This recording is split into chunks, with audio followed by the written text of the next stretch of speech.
Praise the Lord. This time with God എന്ന ഈ പ്രോഗ്രാമിലേക്ക് നിങ്ങൾ ഓരോരുത്തരെയും ഞാൻ സ്വാഗതം ചെയ്യുകയാണ്. സങ്കീർത്തനങ്ങൾ 9-ാം അധ്യായം അതിൻ്റെ 11-ാമത്തെ വാക്യത്തിൽ ഇങ്ങനെ പറയുന്നു: സിയോനിൽ വസിക്കുന്ന യഹോവയ്ക്ക് സ്തോത്രം പാടുവിൻ, അവൻ്റെ പ്രവൃത്തികളെ ജാതികളുടെ ഇടയിൽ ഘോഷിപ്പിൻ. അതേ പ്രിയമുള്ളവരെ, ഇവിടെ തിരുവനന്തപുരം നമ്മൾ പഠിപ്പിക്കുന്നുവല്ലോ, സിയോനിൽ വസിക്കുന്ന യഹോവയ്ക്ക് സ്തോത്രം പാടുവിൻ.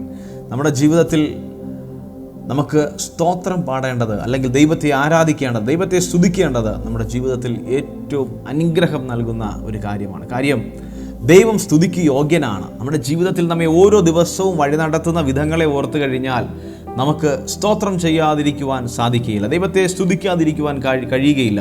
ദൈവത്തെ പുകഴ്ത്താതിരിക്കുവാൻ കഴിയുകയില്ല. നമ്മുടെ ജീവിതത്തിൽ നമുക്ക് ഇന്നും ഉണർന്നെഴുന്നേൽക്കുവാൻ, അല്ലെങ്കിൽ ഓരോ ദിവസവും നമുക്ക് ഉണർന്നെഴുന്നേൽക്കുവാൻ ദൈവം നമ്മുടെ ജീവിതത്തിൽ ഒരവസരം കൂടെ നൽകുകയാണ്. അപ്പോൾ നമ്മൾ ദൈവത്തെ സ്തുതിക്കേണ്ടത് ഏറ്റവും അത്യാവശ്യമായിട്ടുള്ളൊരു കാര്യമല്ലേ? അതെ, നിങ്ങളുടെ ജീവിതത്തിൽ നിങ്ങൾക്ക് ലഭിച്ച സകല നന്മകളും ദൈവത്തിൽ നിന്നാണ് ലഭിച്ചത്. നിങ്ങൾക്ക് ജീവിതത്തിൽ ലഭിച്ച സകല ആരോഗ്യവും നിങ്ങൾക്ക് ദൈവത്തിൽ നിന്നാണ് ലഭിച്ചത്. നിങ്ങൾക്ക് ജീവിതത്തിൽ ലഭിച്ച സകല നന്മകളും, സാമ്പത്തികവും, നല്ല കുടുംബജീവിതവും, നല്ല തലമുറകളും, നല്ല വിദ്യാഭ്യാസവും എല്ലാം ദൈവത്തിൽ നിന്ന് മാത്രമാണ് നിങ്ങൾക്ക് ലഭിച്ചത്. അതുകൊണ്ട് നിങ്ങളാരും ദൈവത്തിന് സ്തോത്രം ചെയ്യാതിരിക്കരുത്, ദൈവത്തിന് സ്തുതി പാടാതിരിക്കരുത്. അതുകൊണ്ട് നിങ്ങളുടെ ജീവിതത്തിൽ അനുഗ്രഹത്തിന് അത് കാരണമായി തീരും. അതുകൊണ്ട് പ്രിയ ദൈവമക്കളെ, ഇന്നു മുതൽ നിങ്ങൾ സ്തോത്രം ചെയ്തു തുടങ്ങിയാട്ടെ. ഇന്നു മുതൽ നിങ്ങൾ ദൈവത്തെ ആരാധിച്ചു തുടങ്ങിയാട്ടെ. ഇന്നു മുതൽ നിങ്ങൾ ദൈവത്തിന് സ്തുതിച്ചു തുടങ്ങിയാട്ടെ.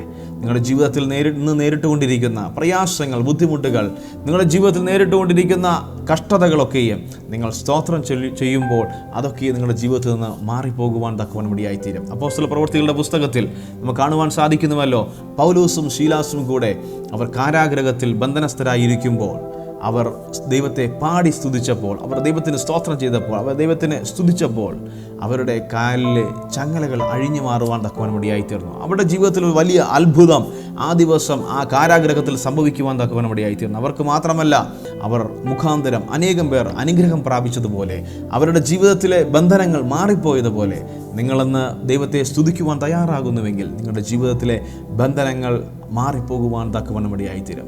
ഈ ദിവസങ്ങൾ സ്തുതിച്ചു തുടങ്ങിയാട്ടെ. നിങ്ങളുടെ ജീവിതത്തിൽ അനുഗ്രഹിക്കപ്പെട്ട ഓരോ ദിവസവും ദൈവത്തെ സ്തുതിച്ചുകൊണ്ട്, ദൈവത്തെ പുകഴ്ത്തിക്കൊണ്ട്, ദൈവത്തെ പാടിക്കൊണ്ട് പോകുവാൻ തക്കവണ്ണം ദൈവം നിങ്ങളെ ഇടയാക്കി തീർക്കട്ടെ. God bless you all.